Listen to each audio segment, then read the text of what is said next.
Hi, I'm Jim Tolles. I'm a spiritual teacher and I blog regularly at spiritualawakeningprocess.com. And today's topic is, what is meditation? Meditation is just a wonderful way to get in touch with yourself. Ultimately, that's the simplest, easiest definition that I can offer. It's just getting in touch with yourself. It's seeing what is in this moment.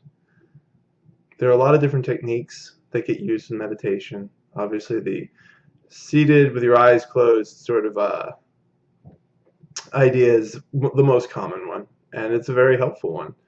And there are a lot of different techniques that people use. You can use chanting with that seated, eyes closed meditation. You can do focus work on your breath.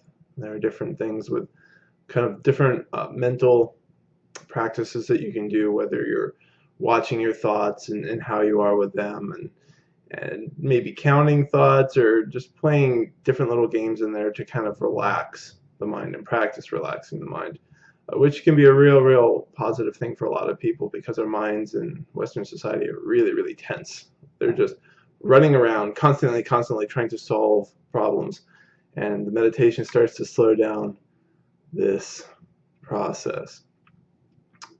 You can also do it standing, you can do it walking, you can do it lying down in a whole variety of ways. And of course, when you're moving, you're doing a soft gaze where your eyes are kind of half open, and so you're aware of things around you, but it's still a very internal focus. You're only seeing as much as you need to. The walks around like the labyrinth, it's one of those newer tools I guess people found in the cathedral in Chartres in France. At one point, they found this big labyrinth. And a labyrinth is different than a maze, where a maze is trying to confuse you. A labyrinth, its path is clear all the way through to the middle that you walk into, and then you walk back out. And it's a really beautiful form of moving meditation. And plenty of traditions have moving meditations as well. Now, one of the things that I do want to encourage people to think about is that this is not about getting yourself enlightened. And people think that somehow if they meditate enough for a long enough period of time, they'll get enlightened. And maybe you will. And some people will. That'll be their path. That'll actually happen that way. But it wasn't for me, and it hasn't been that way for a lot of people. Some people really aren't doing a lot of meditation or a lot of spiritual practices, and they're having awakenings, which obviously frustrates those people who've been meditating for years and nothing apparently has happened.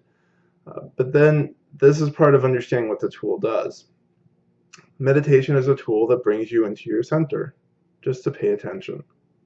And if it's in your soul plan that this is how you're going to have an awakening or be enlightened, then that's what's going to happen.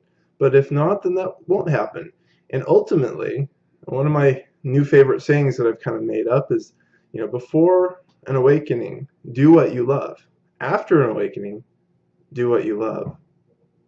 If you aren't doing what you love in your life, meditation is not really going to get you that much. Actually, what meditation is going to do is going to make it very apparent that you're not happy. A lot. And which is another reason why a lot of people don't like to do it. They suddenly realize how unhappy they are physically, right? You get a lot of physical pain when you're sitting there in a particular posture for a lot of time, where it's telling you different parts of your body aren't really aligned well. Although, as you get older, I definitely encourage you to find things that are easier on the body. You don't have to sit for 6 hours straight in the full lotus position. I can't do a full lotus position. I can do like a half lotus. I think I did a full lotus once and it was like, yes, look at me. But it was after like an hour and a half of yoga, and I've done yoga for a while. So that's just like not that big of a deal to have that perfect sitting pose to do it. What is important is the practice, the regularity of it, to continue doing it, to give yourself that space of paying attention to what's going on and what's feeling bad in my body, in my heart, and in my mind. Why am I so unhappy?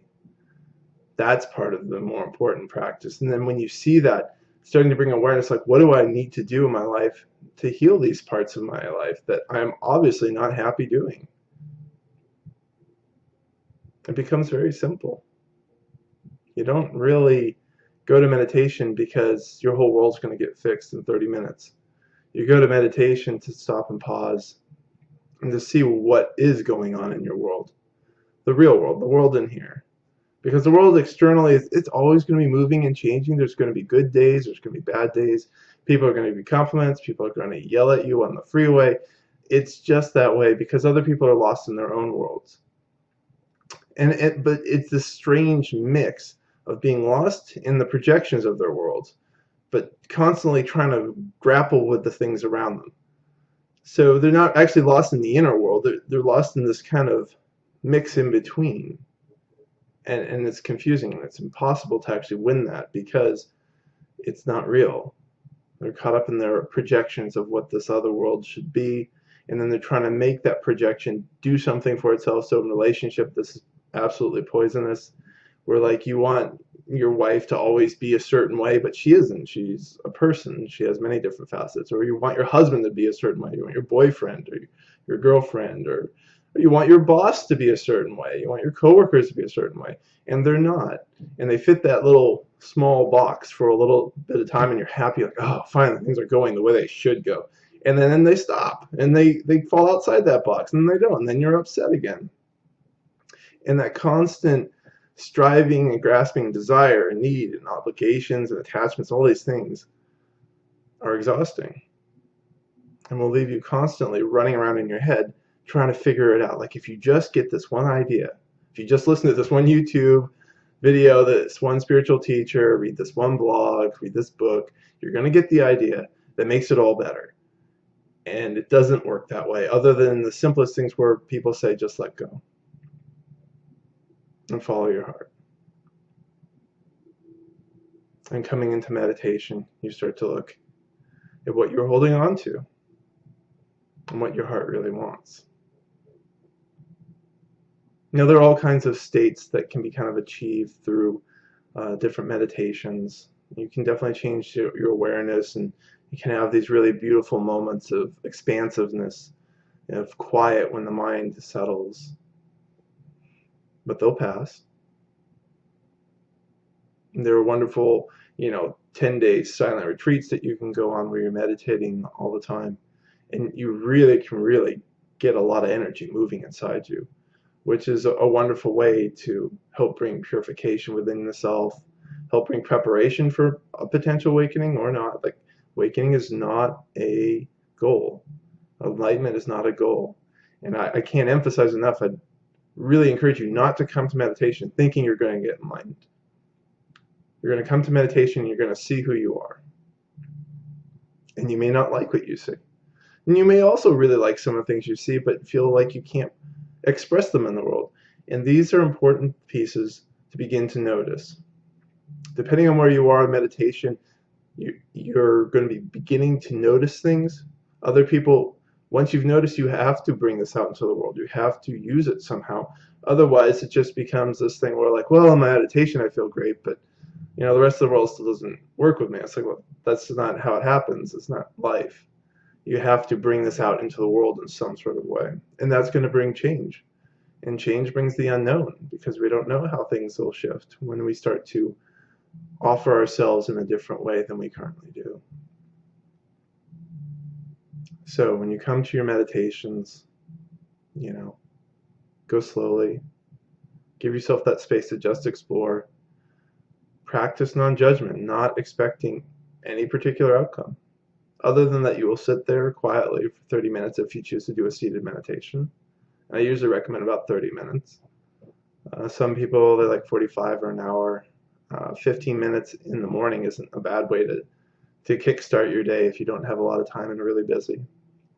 But 30 minutes seems to be, generally speaking, a really solid number that helps people settle down a little bit, to pay attention to themselves. And from there, it kind of builds a practice around it where you can journal about what you notice inside yourself. You can get a sense of what you want to change in your life.